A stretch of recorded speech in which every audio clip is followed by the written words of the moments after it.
was sort of cool. I guess a pretty famous person here is Pete Carlson. I went to work over at Pete's for 4 years, doing club repair over there, and enjoyed every minute of it. It was more of a hobby than a job. Then I met a lot of people there, like John Brody, who's a golfer, Don Meredith, turn out the lights, the party's over guy, Frank Beard, a number of celebrities that, and then also John Daly, the golf professional that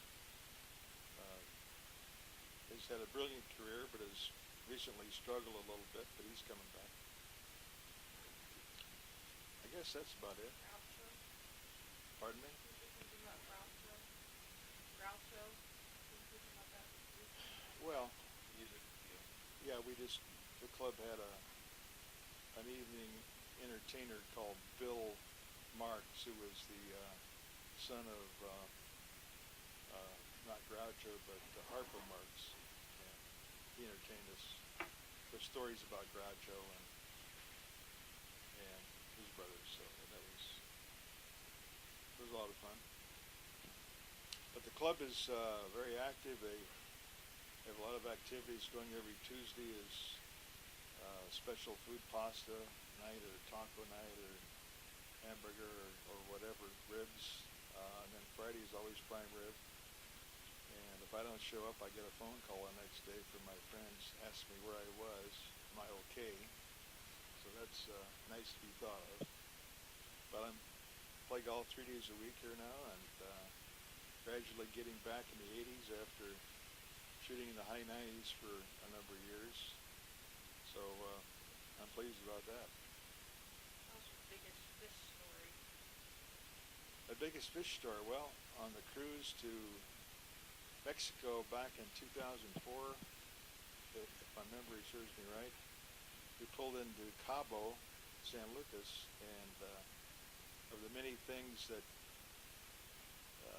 we were able to do on tours, we took the marlin fishing tour, where I was able to snag a marlin, about a 9-footer, and which he about wore me out doing, and I had to cut and release him because that was the policy. You couldn't bring him ashore. That was quite a thrill. Matter of fact, I think a good friend of mine was with us, Red Olmsted, and I were out in the fishing boat. Caught a not a barracuda. I think it was an albacore tuna as well. Yeah, that day. Okay, that's my one and only fish story. What's your favorite music? Well, my favorite music, of course, is easy listening, I guess, but I always liked the big band music. Just like Glenn Miller, and of course my favorite probably was Stan Kenton. We had some great trumpet players who I always admired playing those high notes, and so yeah, I like the big band music. I like a little jazz if it's not too carried away. A musical friend of mine who still plays the University Club here a few weeks ago. I hadn't seen Mike in quite a while, and says, "Who's that woofer?" And I sort of had a reunion.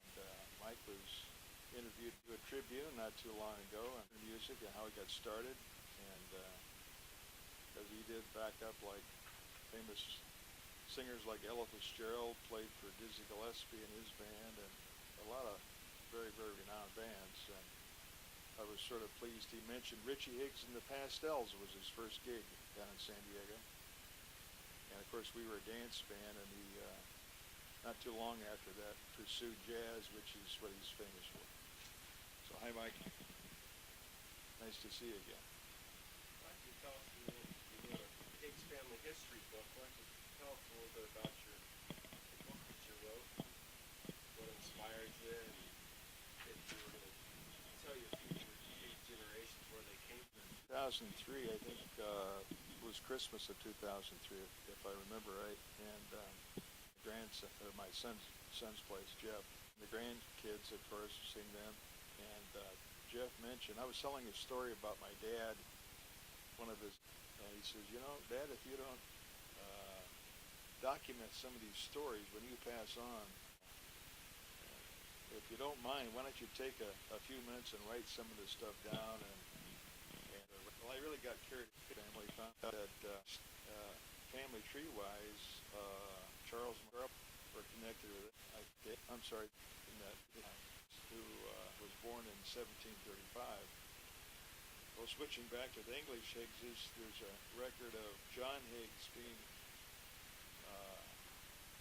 sailing here from England, from Bristol, in 1634 to 1735, 101-year gap there. I couldn't connect the two books. Well, as it turns out, another fellow was doing research on the Higgs family, and his name is Jim Wolfe, and he found the missing link and sent it to me. So with that, I was able to connect 46th generation of Higgses. It's clear back to Charles Martel. That was in the 7th century. 8 migrated, came for a number of times, and then Kentucky, and then Idaho to San Diego. Sort of Andrew Eyre, who lived in Kentucky, had a bronchial problem, and his associated doctors said, you've got to move to San Diego where weather is in the country. So in 1900, he go, but stopped in Idaho to see his, before he finally got to San Diego, 1925. So most of the Higgs kids were born up there, including my father. So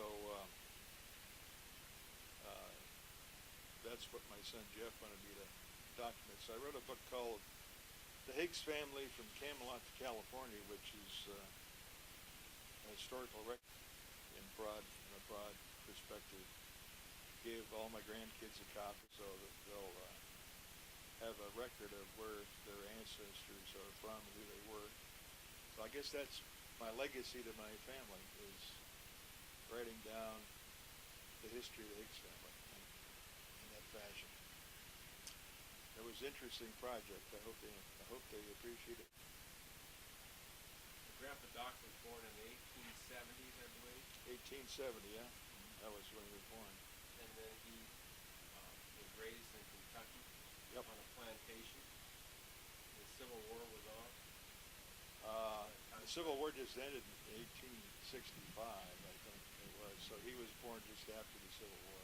Yeah. But whether he lived on a plantation, I never did find out. But he did live in Kentucky. Might have been a plantation. But the carpetbaggers came in and took over a lot of those plantations that were in between the north and south, and mostly in Kentucky area. So that I was never able to research to find out exactly what happened. So both he and his brothers became doctors, and he became a surgeon, your grandfather. Yep. Yeah, he was very famous. After he moved to Idaho, he did surgery, a lot of surgery, and his specialty was diagnostics, where he could diagnose the patient's problem and then surgically repair the problem. He created a lot of new surgical techniques, I guess, just on his own. And as the Historical Society in Boise wrote up on his life there, that he had an intuitive knowledge of surgery, where he knew just what to do. He didn't learn it, he just knew it. So that's an interesting story in itself. And then your father was... Oh, hang on a minute, I got one more thing. He was so famous, he became so famous as a surgeon that the Mayo brothers in Minnesota